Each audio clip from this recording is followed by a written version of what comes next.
Hey everyone, welcome back to another video. Today is going to be really quick, but it's going to be something a little new. As you know, I'm really passionate about self-love and self-care. Hey TT. And so coming from a place of constantly well, not constantly, but just, thinking, hey, realizing that I don't know it all.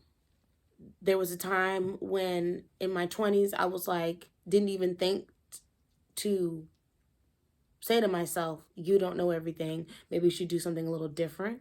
So now that I'm in this place, I'm like always eager to learn new things, new perspectives, new way of doing things.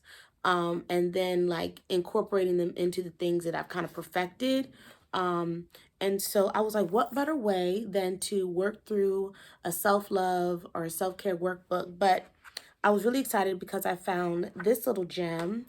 It's called the Self-Love Workbook for First-Time Moms. Now, oh, and it's a roadmap for to falling in love with yourself again.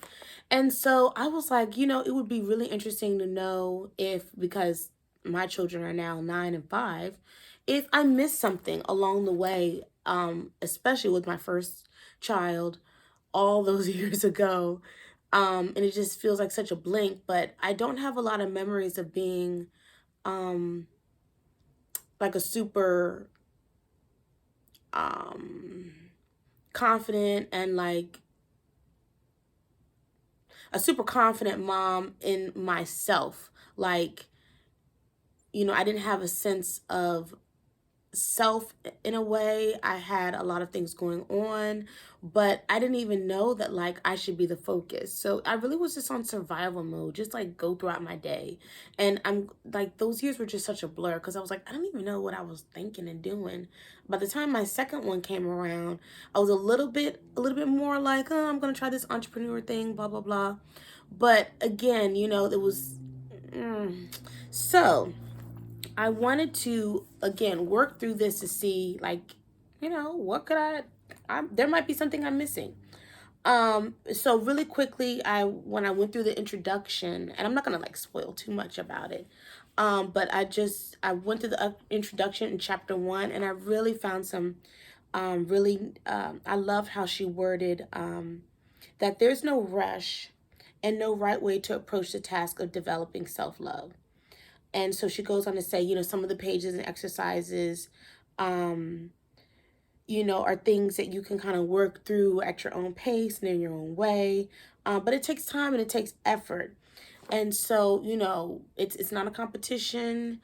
It's not like you're going to get it all down and right the first time. Some things are going to take, changing your habits, changing your routine. But, just be kind and gentle to yourself. And before I got to section 2, where it's, dives into like how to get started and some of the like actual exercises, because in the beginning, she just breaks down, depression, anxiety, loneliness, and the stress of being a first-time mom, a lot of the social pressures that we may have. She touches on postpartum moods, which I struggle with my second one because I had worked so hard and like I was determined to have this VBAC, and then not to have a VBAC, I was like, you are just failing at life right now because you can't even get your body to do what it's natural to do. But I had to work through that. And so that was a process. But again, I didn't have a workbook. I just dug myself out of this pit. But I don't know. Back then, I didn't even have the like, oh, maybe I should like get a book and like, by the time I started getting into like self-research, it was on very different topics, still along the lines of self-help and self-discovery, but not from a place of self-care and self-love, especially not with the focus on motherhood. But I wanted to also talk about what else is in chapter 1. The importance of self-love, and then just how it changes your life and how, what to expect and what's natural, what's normal. Because again, this is your first time doing this. So, and maybe it's not. Again, maybe this will help And my hopes is maybe this will help some of us who, this is not our first rodeo, but it'll help ease up a lot of the things that we may be holding on to, that we may have been like, yeah, like I got through it, but I wish I had thought about it differently. I wish I had done it differently. Not knowing that maybe it's very natural and normal to feel what we felt. And so what I wanted to read, which is, she has in here a quote from Susan Cain, who I don't know who that is, but as a parent, if you give yourself what you need, your children will watch you doing that and will give themselves what they need. Now, this was so powerful to me because I have touched on this before, with my approach to just teaching by example, showing my daughters by what I do, what I find important, and not keeping my life so much a secret and do as I say, not as I do, and being this like authoritative figure that isn't human, that isn't relatable, that isn't someone that is approachable and warm and open and vulnerable with the two most important people in my life, because I brought them here, I birthed them. Finding that balance, there's a difference between grown folk talk, business, like for example, my children are too young to know about sex.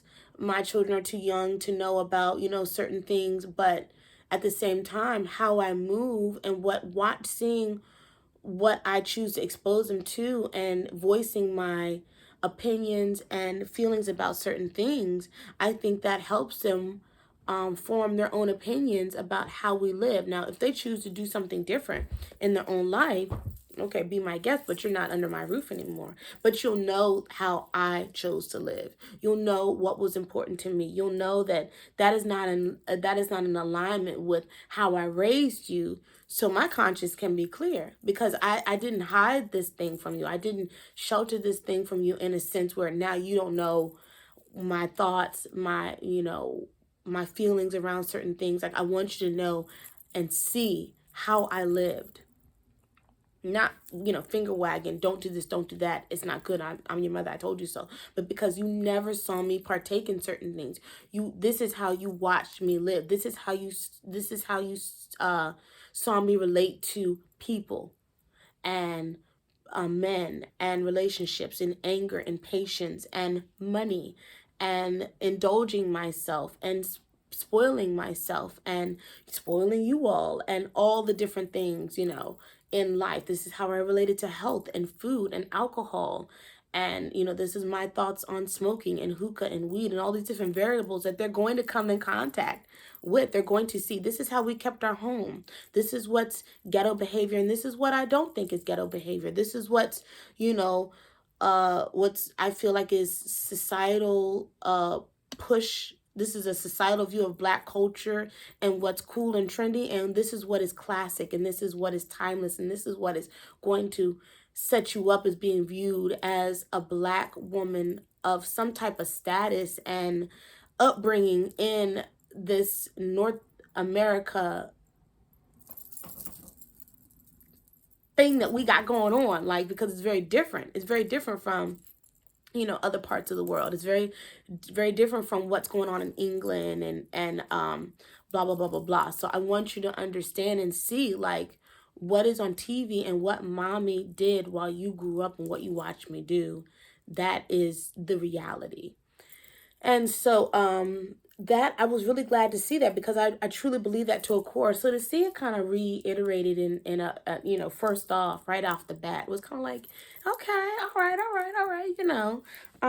okay, we're off to a good start. I'm keeping track of the time because it'll be time to get them off the bus soon. And don't mind my hair, it was wash day, and I re-dyed my hair, deep conditioned, and like I'm gonna do a braid out. So I was like, look, this is real life. Now, I don't know if I would wear this out. Yeah, it's cute in the house, but yeah, I still wanted to make my little video. My hair takes so long to dry because it's so thick.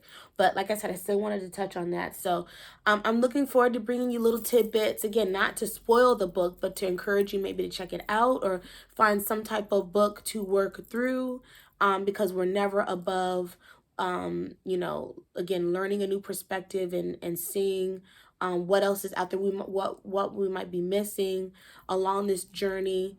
I'm excited about the book, and so, like I said, I look forward to bringing little nuggets that I pick up. And so until the next video, thank you for watching as always, and peace. Bye.